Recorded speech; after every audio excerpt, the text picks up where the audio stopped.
মই আছোঁ চৰাইদেউ ডিব্ৰুগড় সংযোগী এখন গুৰুত্বপূৰ্ণ দলং। এই দলংখন আজি পানী বহাৰ কাৰণে দলংখন বন্ধ কৰি দিয়া হৈছে।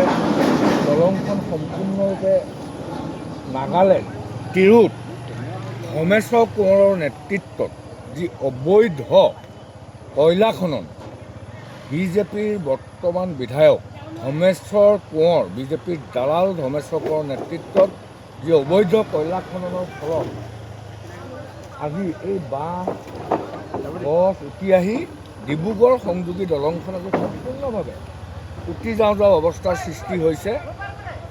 কিমান ভয়ংকৰ বানপানী, কিমান ভয়ংকৰ দুৰ্যোগ, তাৰ পিছতো কেন্দ্ৰীয় চৰকাৰ, ৰাজ্য চৰকাৰে আজিলৈকে বানপীড়িতসকলৰ দুখৰ সমভাগী হ'বলৈ অহা নাই।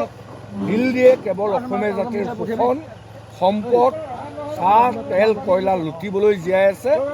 আমাৰ বিপদৰ দিনত দিল্লীৰ কেন্দ্ৰীয় চৰকাৰৰ প্ৰতিনিধি প্ৰধানমন্ত্ৰী অমিত শ্বাহ কোনো অহা নাই।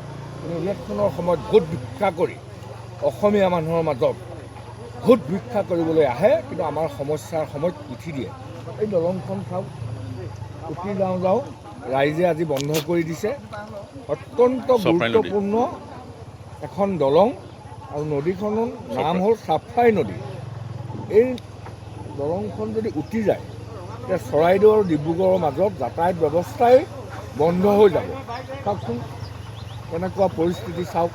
তাৰপিছতো কেন্দ্ৰীয় চৰকাৰে এই বান পৰিস্থিতিক দুৰ্যোগ ৰূপে ঘোষণা কৰা নাই। ইয়াতকৈ আৰু দুখ, ইয়াতকৈ আৰু পৰিতাপৰ কথা অসমীয়া জাতিটোৰ কাৰণে হ'ব নোৱাৰে। অসমীয়া জাতিটোৱে আমি এই কেন্দ্ৰৰ শোষণৰ বিৰুদ্ধে প্ৰতিবাদ যদি নকৰোঁ, মনে মনে বহি থাকোঁ, অসমীয়া জাতিটো ৰসাতলে যাব।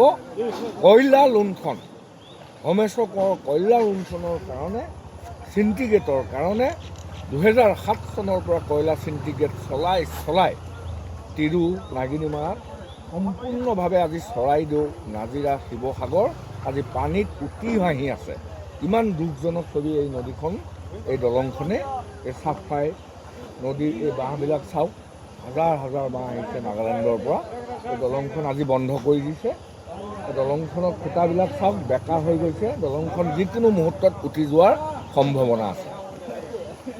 মই আছোঁ চৰাইদেউ ডিব্ৰুগড় সংযোগী এখন গুৰুত্বপূৰ্ণ দলং।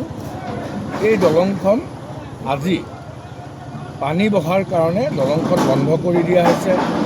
দলংখন সম্পূৰ্ণৰূপে নাগালেণ্ড তিৰুত ধৰ্মেশ্বৰ কোঁৱৰৰ নেতৃত্বত যি অবৈধ কয়লা খনন বিজেপিৰ বৰ্তমান বিধায়ক ধৰ্মেশ্বৰ কোঁৱৰ, বিজেপিৰ দালাল ধৰ্মেশ্বৰ কোঁৱৰৰ নেতৃত্বত যি অবৈধ কয়লা খননৰ ফলত আজি এই বাঁহ গছ উটি আহি ডিব্ৰুগড় সংযোগী দলংখন আজি সম্পূৰ্ণভাৱে উটি যাওঁ অৱস্থাৰ সৃষ্টি হৈছে।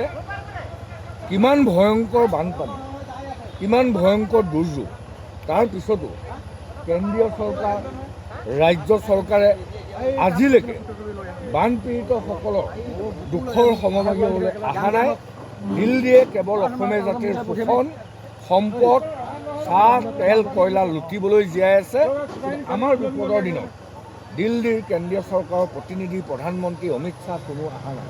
কিন্তু ইলেকশ্যনৰ সময়ত ভোট ভিক্ষা কৰি অসমীয়া মানুহৰ মাজত ভোট ভিক্ষা কৰিবলৈ আহে, কিন্তু আমাৰ সমস্যাৰ সময়ত উঠি দিয়ে। এই দলংখন চাওক, উঠি যাওঁ ৰাইজে আজি বন্ধ কৰি দিছে। অত্যন্ত গুৰুত্বপূৰ্ণ এখন দলং আৰু নদীখনৰ নাম হ'ল চাফাই নদী। এই দলংখন যদি উটি যায় তেতিয়া চৰাইদেউ আৰু ডিব্ৰুগড়ৰ মাজত যাতায়াত ব্যৱস্থাই বন্ধ হৈ যাব। চাওকচোন কেনেকুৱা পৰিস্থিতি চাওক। তাৰপিছতো কেন্দ্ৰীয় চৰকাৰে এই বান পৰিস্থিতিক দুৰ্যোগ ৰূপে ঘোষণা কৰা নাই। ইয়াতকৈ আৰু দুখ, ইয়াতকৈ আৰু পৰিতাপৰ কথা অসমীয়া জাতিটোৰ কাৰণে হ'ব নোৱাৰে। অসমীয়া জাতিটোৱে আমি এই কেন্দ্ৰৰ শোষণৰ বিৰুদ্ধে প্ৰতিবাদ যদি নকৰোঁ, মনে মনে বহি থাকোঁ, অসমীয়া জাতিটো ৰসাতলে যাব। কয়লা লুণ্ঠন, ধৰ্মেশ্বৰ কোঁৱৰৰ কয়লা লুণ্ঠনৰ কাৰণে, চিণ্ডিকেটৰ কাৰণে 2007 চনৰ পৰা কয়লা চিণ্ডিকেট চলাই তিৰু নাগিনীমাৰা সম্পূৰ্ণভাৱে আজি চৰাইদেউ নাজিৰা শিৱসাগৰ আজি পানীত উটি ভাঁহি আছে। ইমান দুখজনক ছবি এই নদীখন, এই দলংখনে। এই চাফাই নদীৰ এই বাঁহবিলাক চাওক, হাজাৰ হাজাৰ বাঁহ আহিছে নাগালেণ্ডৰ পৰা। এই দলংখন আজি বন্ধ কৰি দিছে। এই দলংখনৰ খুঁটাবিলাক চাওক, বেকা হৈ গৈছে। দলংখন যিকোনো মুহূৰ্তত উটি যোৱাৰ সম্ভাৱনা আছে।